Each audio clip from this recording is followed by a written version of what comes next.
Swayam Prabha. Digital India. Educated India.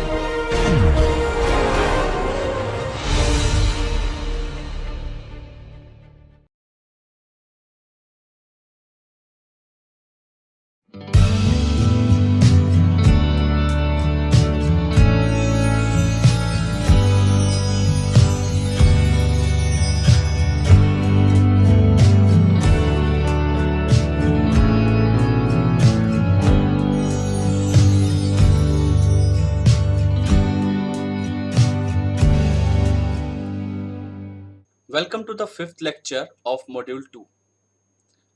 In this lecture, we shall give you demonstration of CAD/CAM packages. Those are useful for additive manufacturing. So this is going to be the content for today's lecture.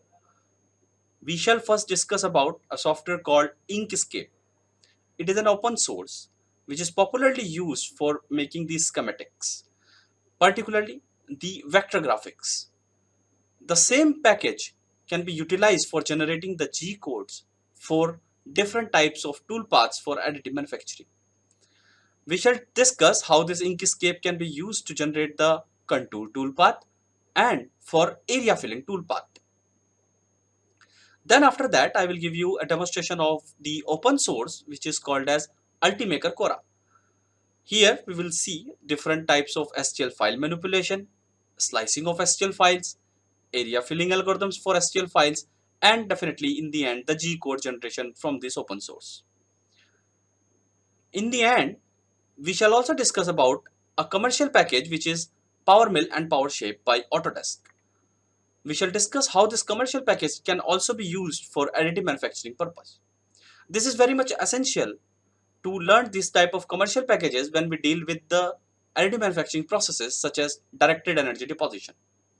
Here we shall discuss about the object. Those can be realized on 3-axis CNC machines or the 3-axis manipulators, and we shall also discuss about the toolpath planning for multi-axis CNC machines or manipulators.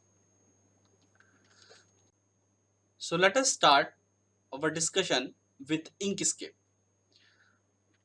So as I said, Inkscape is a vector graphics software which is typically used to create the vector graphics, and it is popularly used for making the 2D schematic diagrams. You can easily download Inkscape just by typing on Google Inkscape, and you will find the first option, Inkscape drop freely. Now here the latest version can be seen here. Download Inkscape 0.92.4. This is the latest version of the Inkscape. So you click on this link and it will direct you towards the download GUI of the same. There are several options. You can download the Inkscape for Linux, Windows or Mac OS. So if you are using Windows, you can select the option Windows and then select appropriately whether you are using 64-bit Windows or 32-bit.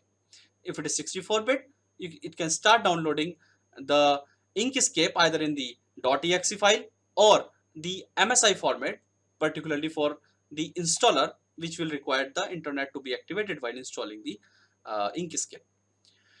I have already downloaded the Inkscape and installed, so I am just starting it from the startup menu.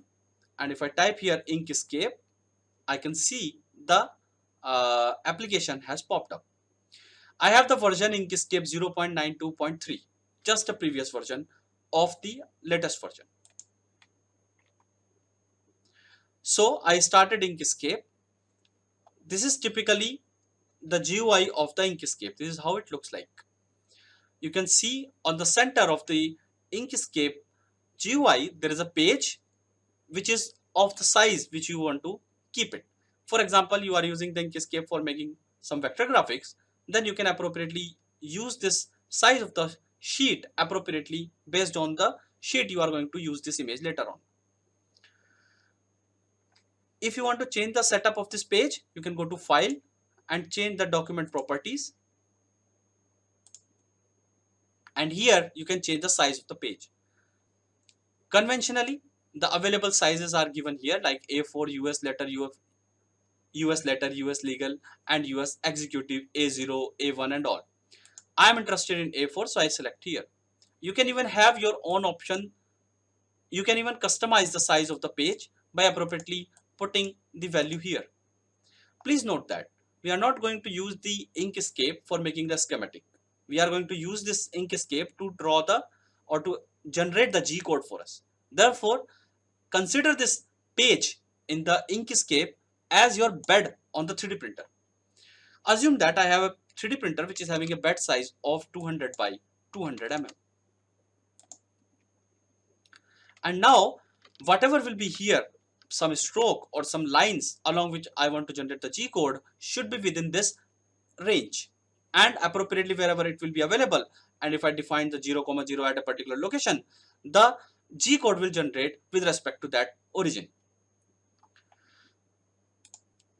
So after setting the page appropriately, now we can bring out our stroke along with we want to move our deposition head to deposit the material. There are two options for that. First is we use the entities available here in the Inkscape itself to generate the stroke, or we bring the stroke from an outside image. There are different options such as this rectangular, box, circle, star, spiral, and you have the draw freehand also, and also the Bezier curves. Those you have learned in your CAD/CAM course, where how you can generate the Bezier curves to create the different paths.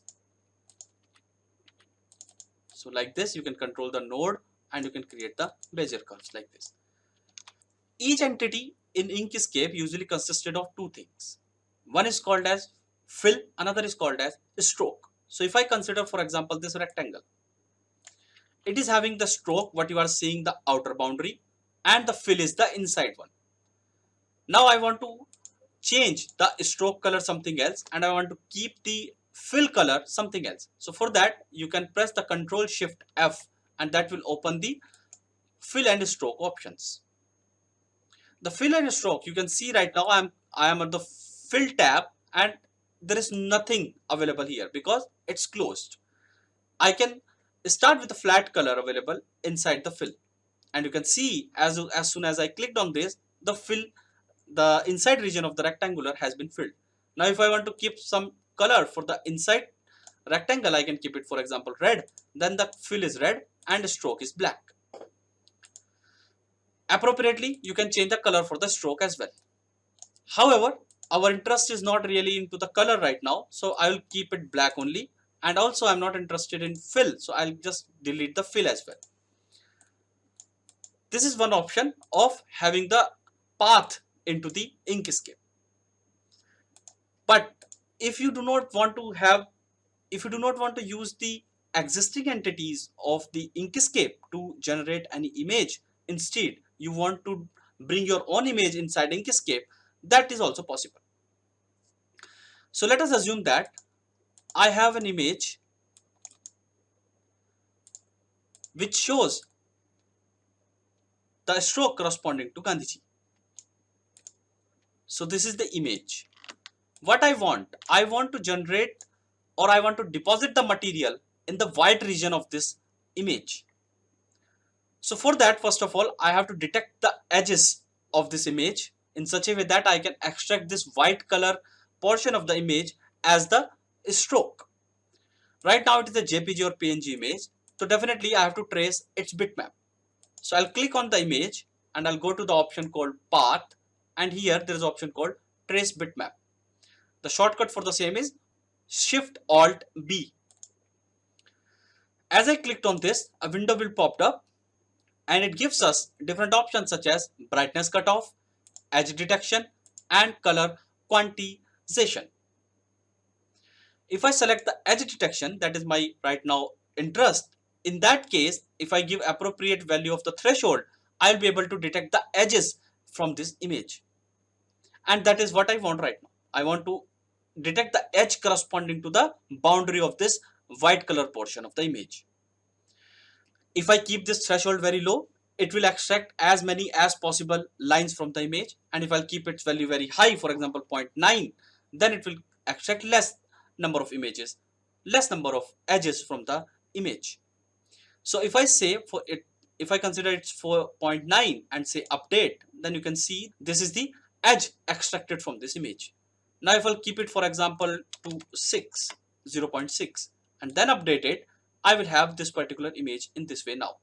This is of my interest. I say OK and close this window, and you can drag this stroke from the main image out like this and delete the image which was imported into the Inkscape earlier. Here, now as it's an entity of Inkscape, definitely it will be consisted of two things, fill and stroke.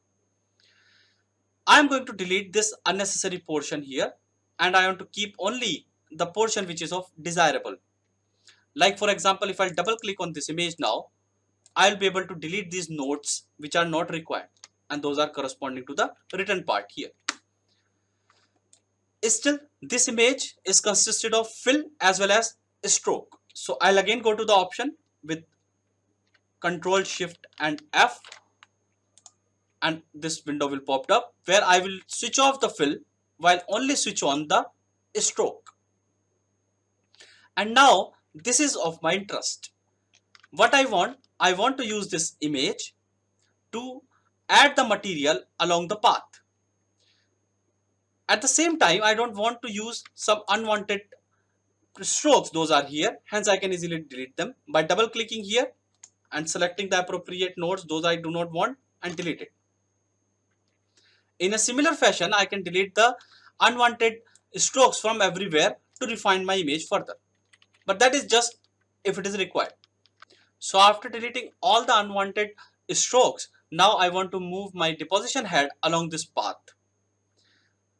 I'll first of all appropriately place it on my bed, wherever I will keep this stroke onto my bed, that on that portion only with respect to 0, 0, the material will get deposited.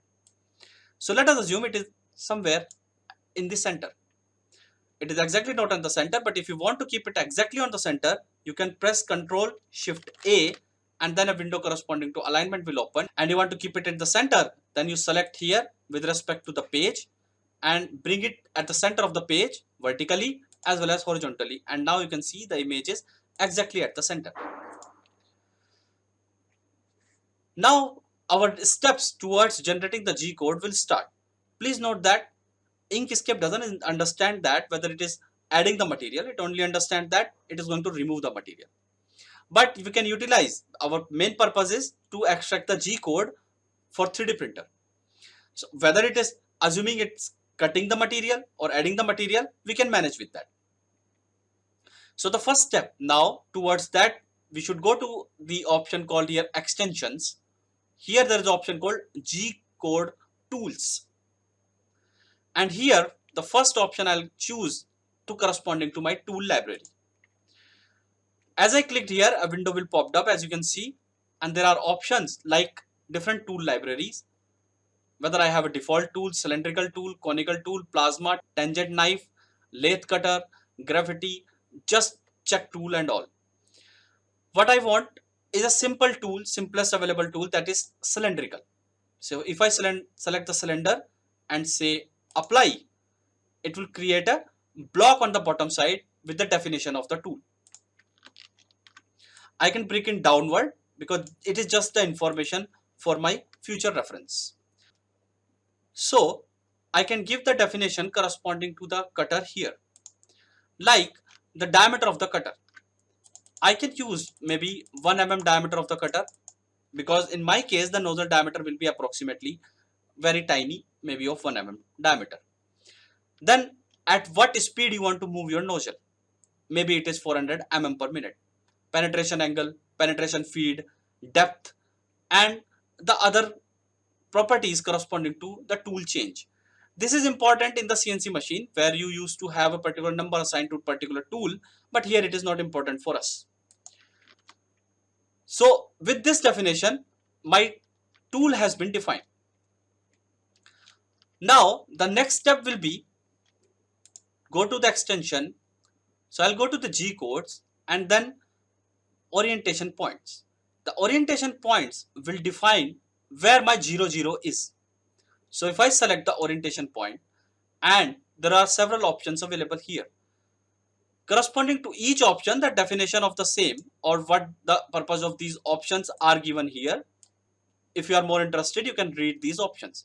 But I am going to use the 2-point mode where I can move, rotate and maintain the aspect ratio X and Y corresponding to the image, which is the very basic option available with me.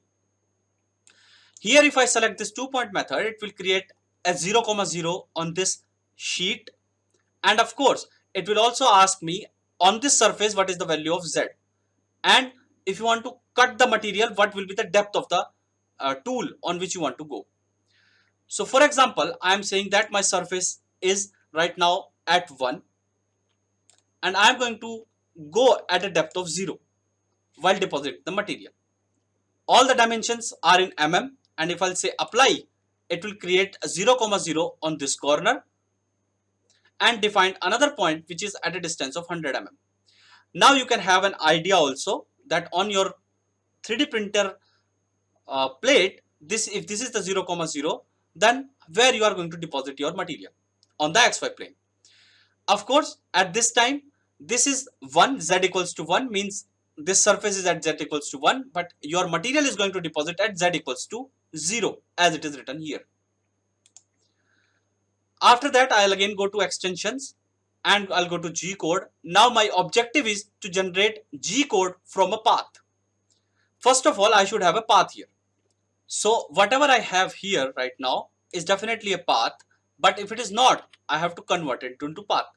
So if it is an object, for example, I'll select on this, go to path and convert this object to path. And only if this is a path which is defined by the Inkscape only, then only I can convert this path to G codes. So I have selected this path and now I'll go to the option extension, G codes, and I'll generate G code from the path. Now there are few options available here. The first one is bi-arc interpolation tolerance.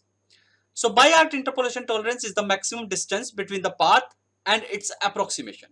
If I say that this tolerance is very less of 0.05, meaning to say the approximation will not deviate more than 0.05 mm from the original path if required. The next option is maximum splitting depth.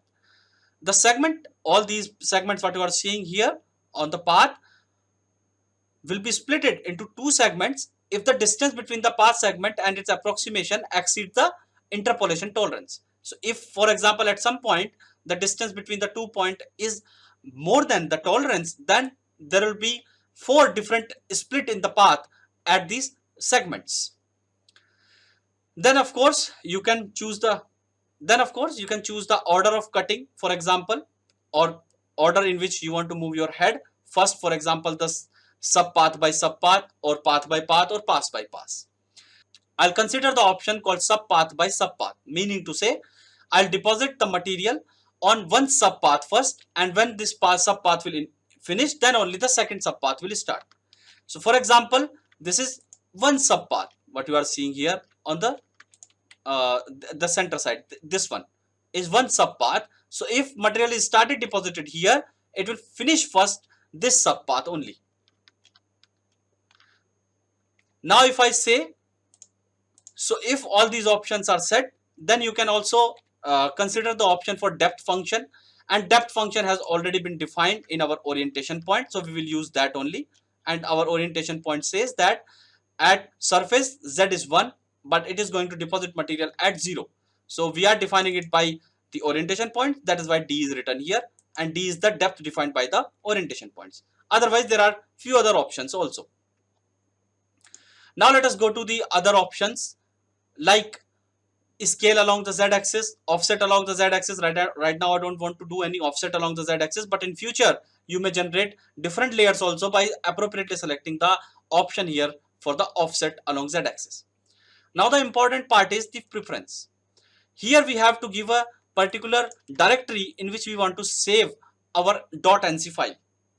So I have a folder here and I want to save this nc code in this folder. So I'll just copy that directory and paste here. Other things are unit are in mm and no post processor are required, but otherwise if you want, there are few post processors also available here.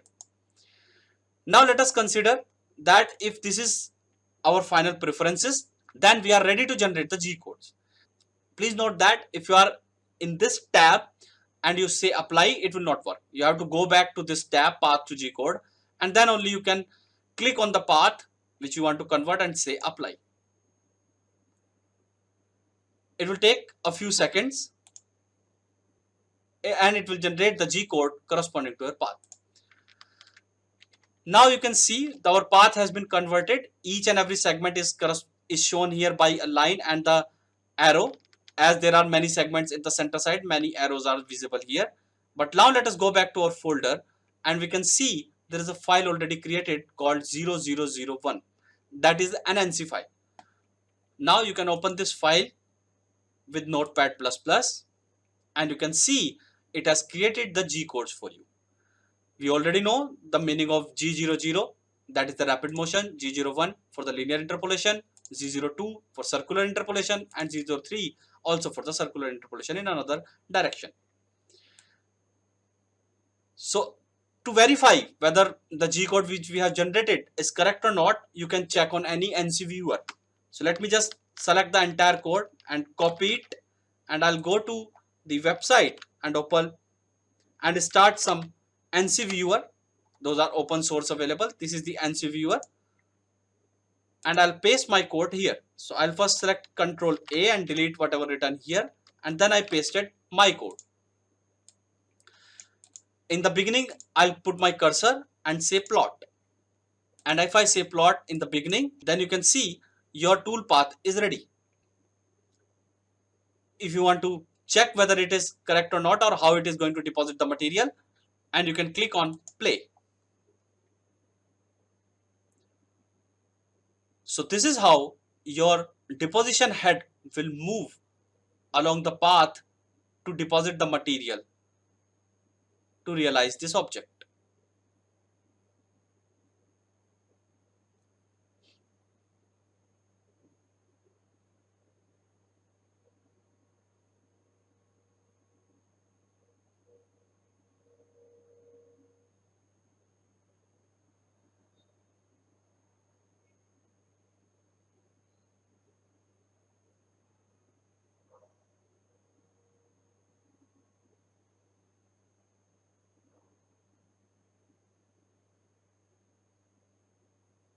This is the last subpath.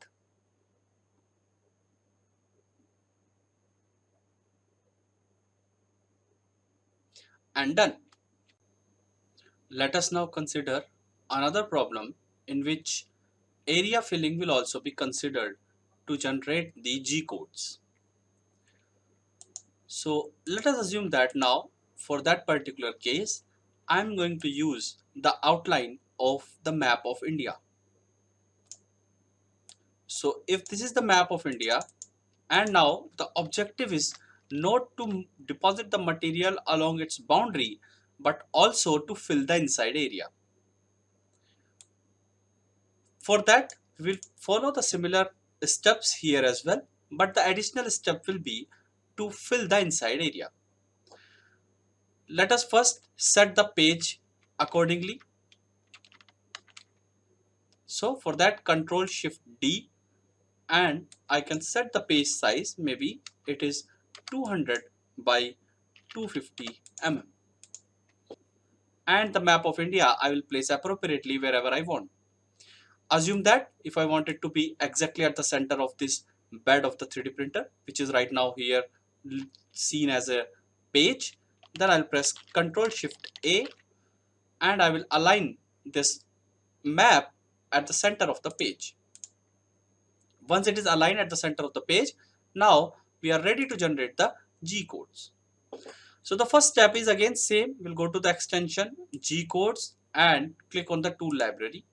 We will select the conventional tool, that is the cylindrical shape, and say apply. Then in few seconds we will have the cylindrical cutter available here. If we want, we can change the diameter of the cutter. I am going to change the diameter to be 1 mm. The next step is to bring out the orientation points. So we'll go to the extension G codes and then orientation points. I will again use the method of 2-point mode for the orientation, and I will define my 0, 0 at this corner and 0, 100 at a particular location. Of course, in that case as well, I am considering my surface is at 1 and I am going to deposit the material at z equals to 0. If you are depositing at a different height, then you can put that height here. On that height only it will cut the material which we will consider or we will utilize for adding the material. So if we are fine with this, say apply, and it has created 2 point, one corresponding to the left bottom corner, that is our 0, 0, and one is showing the surface height. But when cutting it, it is going to be at 0. So our deposition will happen at z equals to 0. So now our next task is to generate the tool path.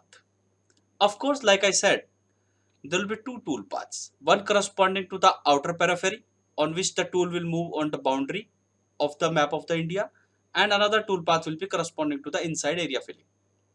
You might have seen in my last lecture that the area filling is done by different means. What strategy we will utilize here should be called as the hybrid strategy, which is very much popular in most of the additive manufacturing softwares.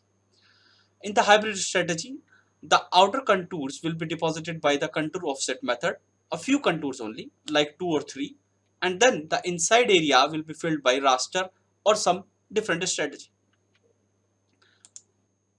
So for that purpose, let us now go to the option extension, G codes and area.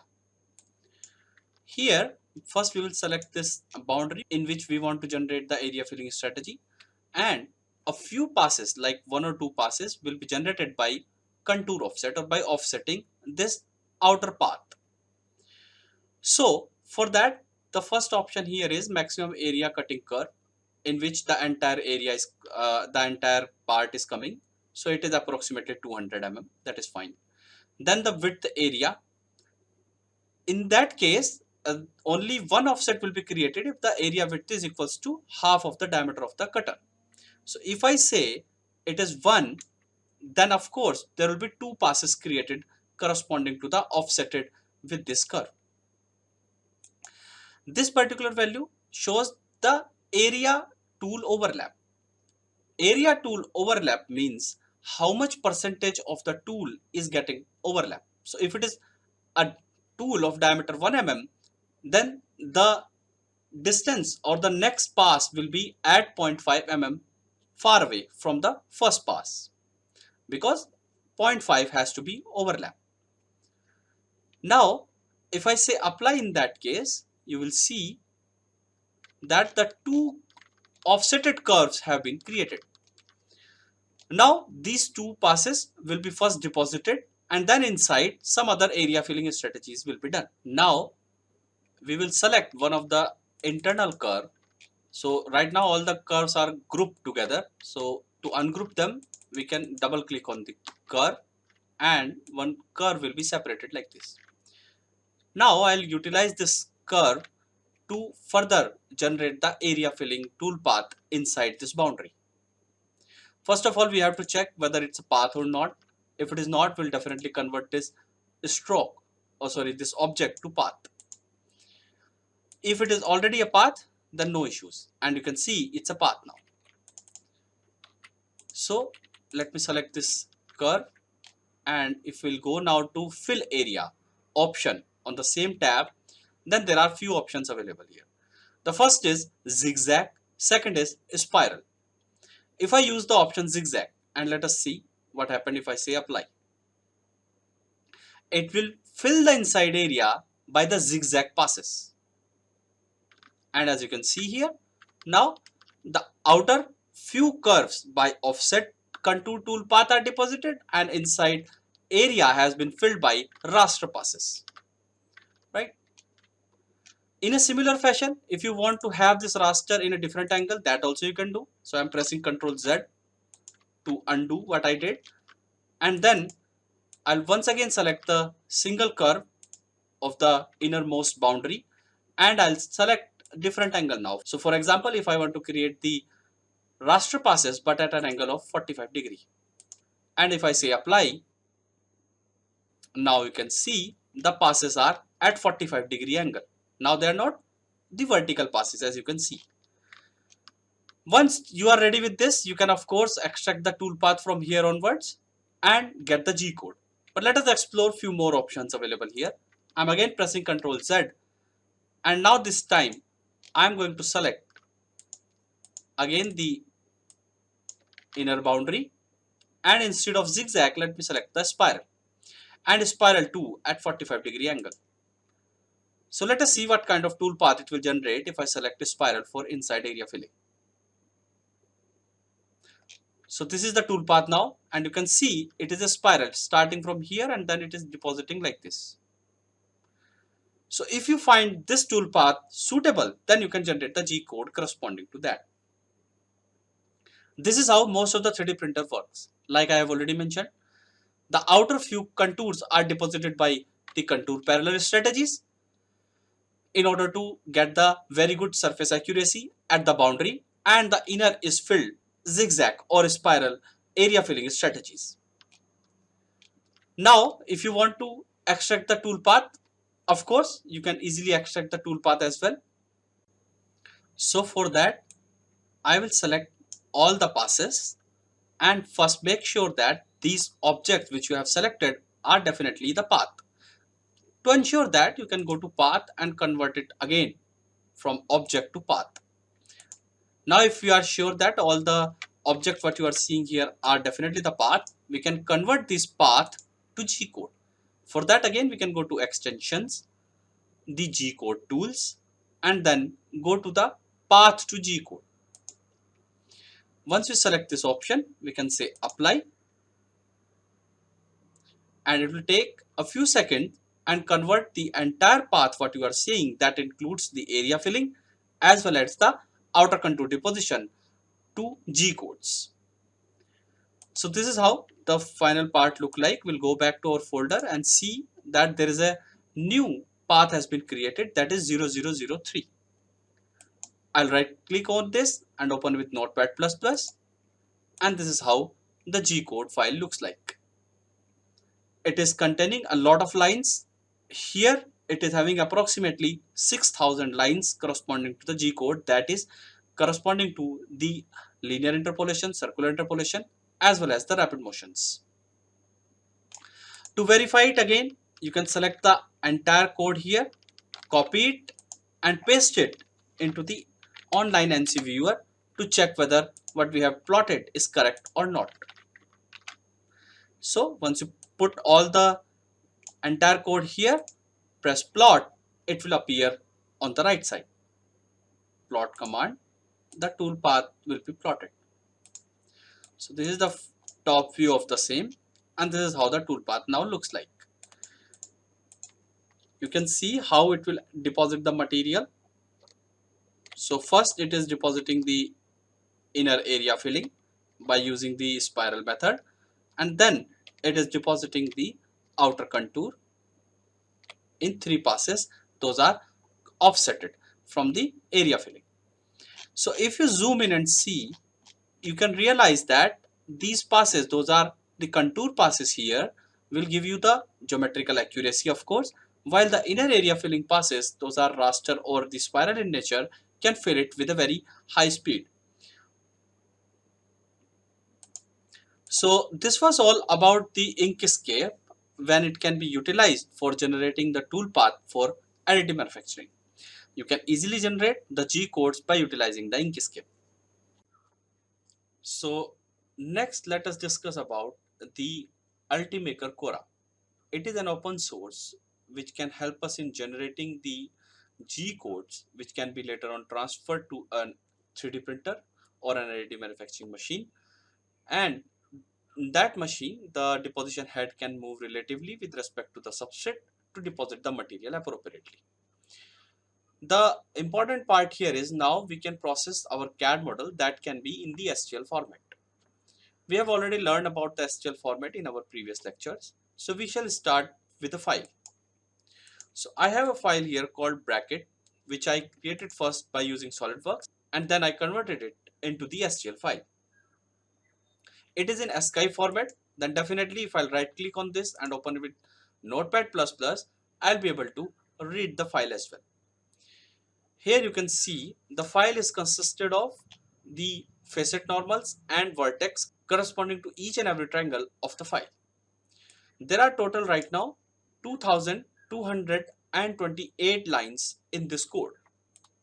So what if I delete a few of these lines from here? Then definitely my STL file will get corrupted, and then later on I have to repair it. Let us first see how this file looks like, and then we will delete some of these triangles and we'll see whether any open source is able to fix those files as well. That is popularly called as the STL file repair.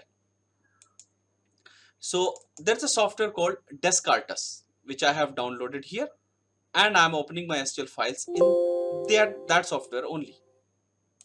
So if you want to download the Descartes, then definitely you can go to website and type Descartes here, and you will be able to see this is the product I'm talking about. It is particularly for manipulating the STL files before processing it through a slicing software like Ultimaker Cora.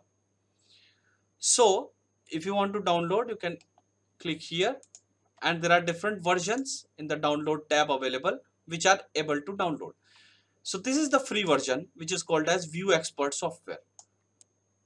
The other versions which are enabling different modules or not really the basic version may not be free available or may not be the open source. But this, at least the View Expert software, so it's a freeware and can be used for repairing the STL files at least. So this is what I have downloaded. It's called View Expert, and you can see here it's a View Expert written.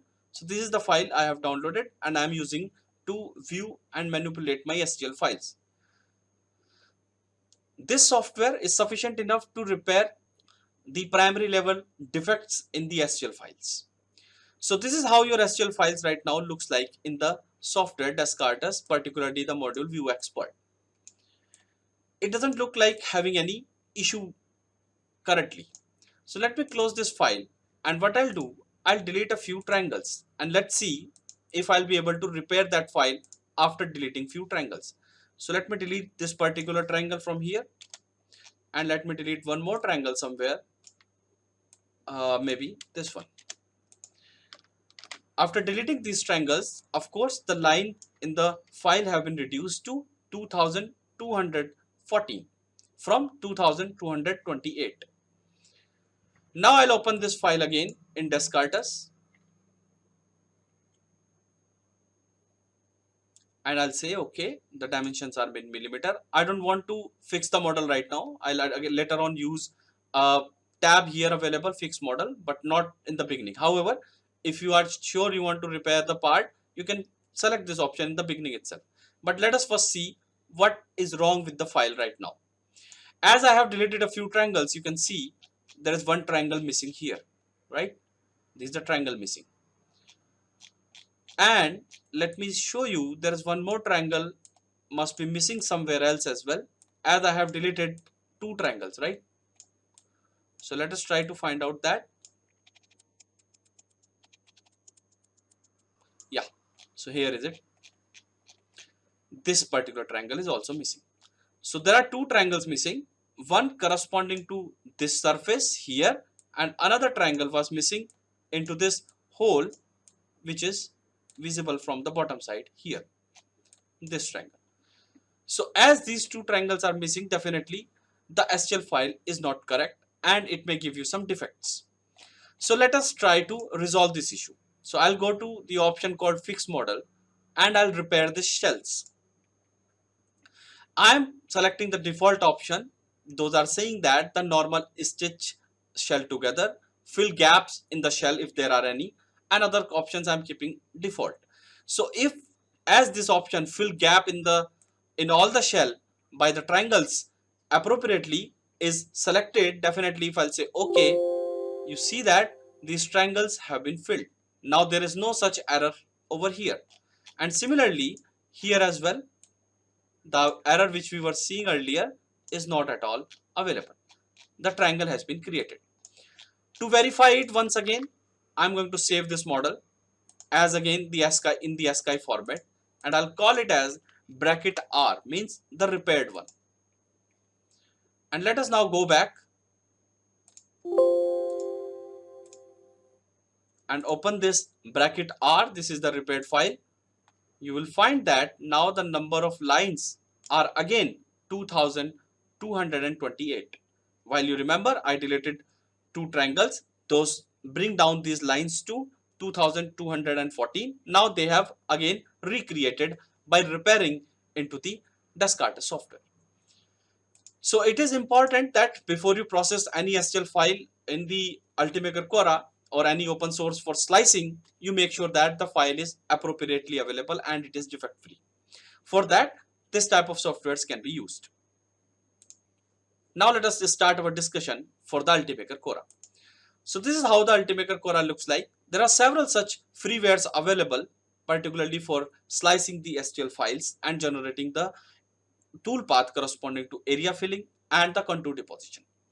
And later on you can extract these contour data in terms of the G codes. Those can be easily transferred to a additive manufacturing machine. As you can see, this is the GUI of the software. I can import the appropriate machine. There are several machines available, additive manufacturing machine, particularly the FDM, the fuse filament fabrication or the fuse deposition modeling, or in general by ASTM it's called as the extrusion based additive manufacturing processes. Those machines are widely available here. If you want to add a printer, you can see if I add a printer, several options are available, several options with different company. So appropriately you can select the machine which you are having to bring it here and then do the slicing and then later on to transfer it. So I have selected the conventional Ultimaker Cora's machine only, the Ultimaker S5. And if I am using it, it is showing me two options on the right side. Then the first is if there are two heads, one corresponding to deposit the main material and one corresponding to deposit the support material. Then I have selected and I said that if I click on this tab, I can select the extruder 1 and it shows that the extruder 1 is enabled and extruder 2 is also enabled. The extruder 1 is using the ABS plastic as the raw material. However, if you want, you can change the material. There is a huge list of material available and the print core diameter is also given corresponding to the same. In a similar fashion, I can use different material to generate the support. I am keeping it same, but the color is different. I am calling it as blue ABS. The color is different, rest of the things are same. But if in your printer you are using a different material for support, you can select it appropriately here. Once the two extruders of the 3D printer are appropriately assigned, now we can bring our CAD model here. So for that, I have this bracket R which was repaired one. I'll drag it and put it into the table. So as you can see, it has appropriately kept the part in an orientation, and now my job will be first of all to orient the part appropriately. So we have made the STL file and appropriately now the STL file is with us. It is properly repaired. The next step is to orient it in such a way that different types of criteria can be fulfilled. We have seen there are several criteria we need to keep in mind while orienting the STL file. One of the criteria, like the number of holes axis should be along the build direction, the size of the base should be maximum while printing, or the requirement of the support should be minimal while printing the material. So we'll try to keep all these criteria in mind and appropriately try to align this part. It looks like, first of all, if this face will be on the bed, that will be a better option. So let me first rotate this part. So I have selected this model and I'm going to select the option called rotate, and like I said, I'm going to rotate this part about this green color axis, and once I'll bring it to the desired position, that is 90°, it looks like now to me in the fine position. If it is built like this, it will be appropriate. Also, while it will get built, it's better to rotate it further by 180° about the blue axis, which is here the Z axis, because then it will give me a proper view as well. So let us try to do that. If I select it, I can appropriately again rotate it about this blue axis, and I'm going to rotate it by 180°. Now the orientation looks fine to me, and I can build the object.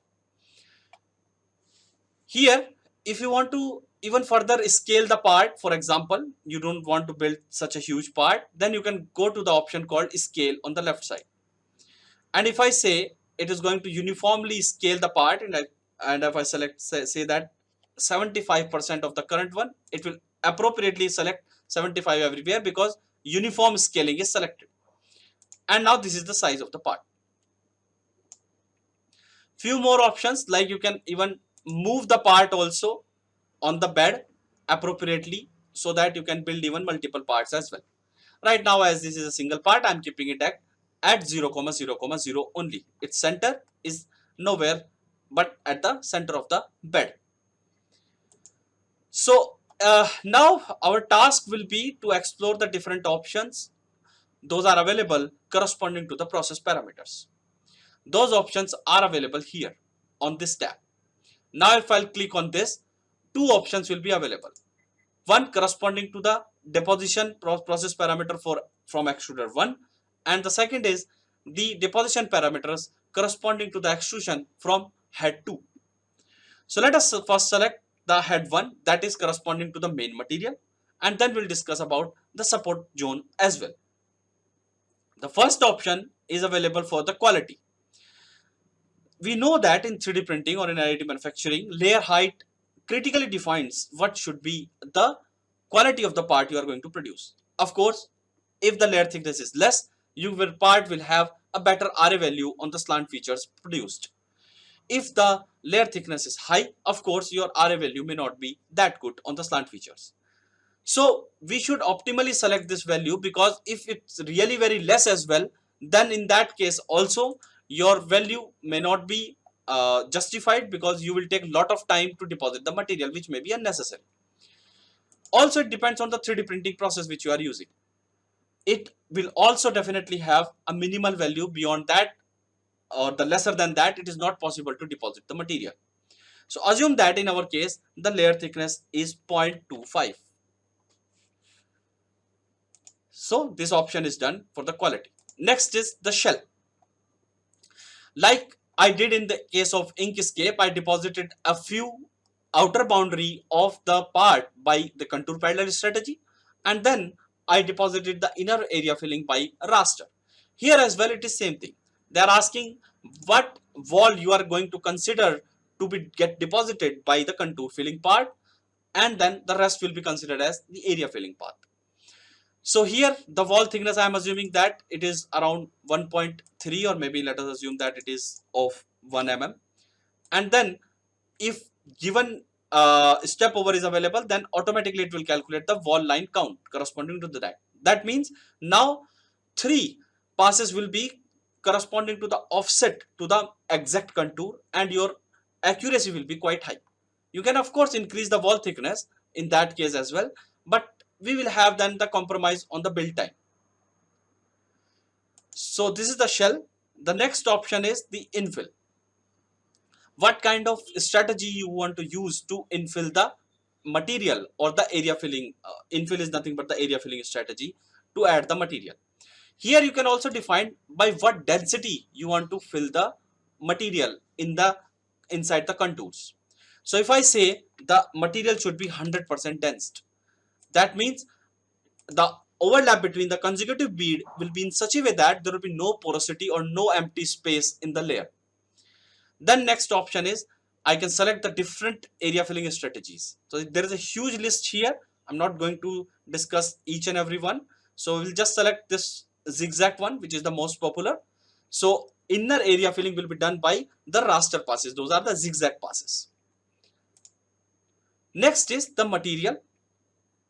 Here we give the parameter corresponding to the material we are using. For example, you are using ABS plastic, then the printing temperature will be something else.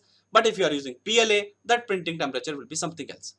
Also, the plate on which you are building the part used to have, in some machines, not in all machines, some temperature that is called as the preheating temperature of the substrate. That usually we defined here. So let us consider the default option, those were already there, but these are very critical, very critical parameters if you are using a FDM process or any additive manufacturing process actually. What should be the temperature of the nozzle from which you are extruding your material? So let it be 240, and the build plate temperature also let it be 85 degrees centigrade. But you can change if you are going to change the material or if you are not getting appropriate material properties with these parameters. The next parameter is corresponding to a speed. That is the traverse speed of the head. By what speed you want to move on the bed while depositing the material. Right now it is 55 mm per second. Let it be whatever it is in the default condition. But if you want to increase or decrease, you can type the appropriate value. So let us consider it as to be 60 mm per second. The next is the travel. So now it is asking, after completion of one layer, for example, or one path or continuous path of deposition, how it should move to the next path of the deposition. If I say Z hop when retracted, means after completion of one path, the head will go up and then it will go to the next location and then it will come down and deposit the material. In that case, the issue is you are losing some time. You are going up and then moving the head in the air and then you are coming down and depositing the material. But it is in a way safer also, because if you are going up and then moving, some extra material available on the tip of the nozzle will not really get deposited on the undesirable or the already deposited bead, and hence there will be less chances of getting the defected part. So just to be on the safer side, I am saying that Z hop when retracted. So one more thing I would like to highlight here, if you want to know anything about any of these options, you just bring your cursor here and be stationary for a while. The explanation corresponding to that option is already written here. So the next option is the cooling. Cooling is typically required when you are particularly building the overhanging features, because on the overhanging feature, if the pre-built layer is already hot, it will have more chances of getting deformed. But if you really want to realize the overhanging feature, we want that layer to be quickly solidified and not really very soft, so that it can sustain the further deposition on top of it. So if you enable the cooling, you can also provide the speed of the fan. So let us say that I say it is running with 10% of its high speed or the maximum speed. Then the next option is corresponding to support. Do you want to generate the support? If I say yes, then only it will generate the support. In some additive manufacturing processes, we do not have the support mechanisms. That case is difficult to definitely realize the overhanging features until there is an inherent support mechanism available. Like in the case of powder bed additive manufacturing, we need not to generate the support because the loose powder itself will act as a support material. But if you deal with like FDM process, which is particularly for the case right now, we required a support mechanism. So we are clicking here and we are enabling this option saying generate the support. Now by which head you want to deposit the material? It says you want to use the separate extruder or the same extruder. If I select the same extruder, means the support will also be deposited of the same material. But if I select another extruder, then definitely the support will be deposited by another head, and that will be maybe having a different material as well. The next option is support placement. Where do you want to really deposit this support? Everywhere or only on the touching build plates? So these options, like if I select touching build plates, means only the overhangs, those are having the support directed towards the build plate, will only considered here. That means, in other words, if you recall my lecture where I have explained about the stale support and the fresh support. So if I select this touching build plate, means only the stale support will be generated. No fresh support, those are directly or projected on the part itself, will not be considered. So let us consider everywhere to be on the safe side. So the next is the support overhang angle. The support overhang angle, if it is like 0 degree, then we are saying that all the triangles, those are overhang, will require the support. But if I say it is 90 degree, then even the triangle is overhang, it doesn't require the support. Let me try to explain it. If this is the build direction, you are building in Z direction, for example, in this direction, and if there is any overhanging feature which is at an angle from the build direction, and assume that it is at an angle of 45 degree from the build direction. And if I say that all the triangles, those are making angle 45 degree from the build direction, will require the support, and I type 45 here, then all the triangles, those are having angle beyond 45 degree, will require the support, and angle less than 45 degree will not require the support. In a similar fashion, if I say 30 here, that means all the triangles, those are having 30 angle more than 30 degree from the build direction, will require the support, and those are triangle having less than 30 degree will not require the support. Further, if I say 10 here, that means the triangle, those are having angle more than 10 degree from the build direction, will require the support. In that way, if I say 0, that means all the triangles, those are even making any angle from the build direction more than 0 degree, will require support. That means that will be almost like everywhere support will be required if it is slightly overhang. But it is not really the case. Usually all 3D printers gives us a tolerance beyond which only the support is required. Let us assume that that angle is 30 degree. Meaning to say, if this is the build direction and the triangle is having an angle of 30 degree from the build direction, it will not require support. And if it has the less angle than 30 degree, definitely it will not require support. But if it is having angle more than 30 degree from the build direction, it will definitely require the support mechanism. So this is about the support. You can also see when I select this, say 30 here, there will be a red color region available. So you see this red color region, this is the zone which is going to require the support.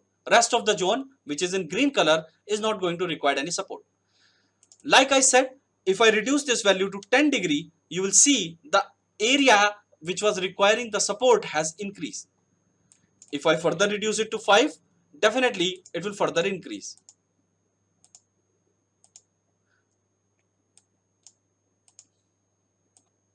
But if I say this angle is, for example, 75 degree, you will find that the area has reduced, which required the support mechanism. So let us keep it 30 degree to be on the safe side, and hence this red color portion will require the support. So our next option is the build plate adhesion. So of course, when you build any part on a 3D printer, your object should be appropriately attached with the build plate, and it should not get detached throughout the process. Otherwise, there may be some error in deposition and your layer may get shifted. So to avoid that, there are few additional strategies usually used to make sure that the object is appropriately adhered with the base plate. So let us look at these options. Like here, enable prime blob. If I enable this option, then I can even select which kind of strategies I want to use. So if I select this option called enable prime blob, then it will make sure that the material is always available when depositing the main material. So it will deposit some material on the side of the table and then will come and deposit the main material. So it's always safe to enable this option. Then the build plate adhesion types options are available like brim, skirt, raft and none. So let us consider the brim support, and you can definitely select the options like skit, brim, raft, and you can explore them how they behave differently. Of course, it is asking that to deposit this build plate adhesion, additional material for the build plate adhesion with the base of the object, which kind of extruder you want to deposit the materials. Of course, it's not the part of the main object, then definitely we should select the extruder which is typically used to deposit the support material. So I have selected the extruder 2. So another option is dual extrusion. If I enable this prime tower, it means that it will print a tower next to the print which serves to prime the material after each nozzle switch. Like if it is switching from main material to support material or support material to main material, it will make sure that the material is prime already.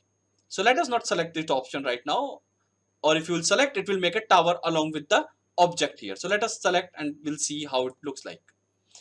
Then there are few options, that the prime tower for the X position and the prime tower Y position, meaning to say where exactly you want to build this tower along with the object.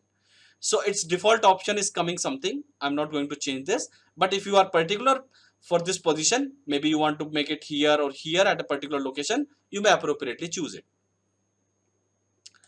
So if we are fine with these parameters corresponding to extruder 1, then we can move to the extruder 2.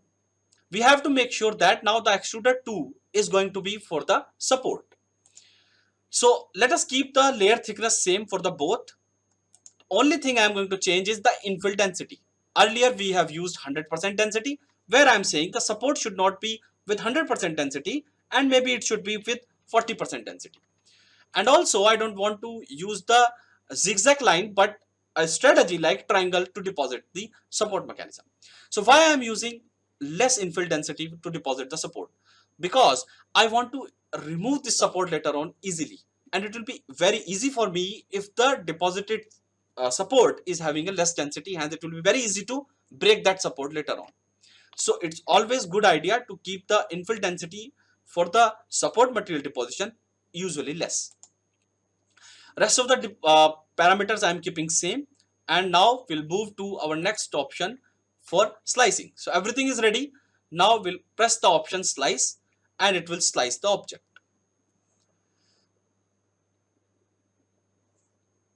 It has created. Now let us have a preview before saving the file.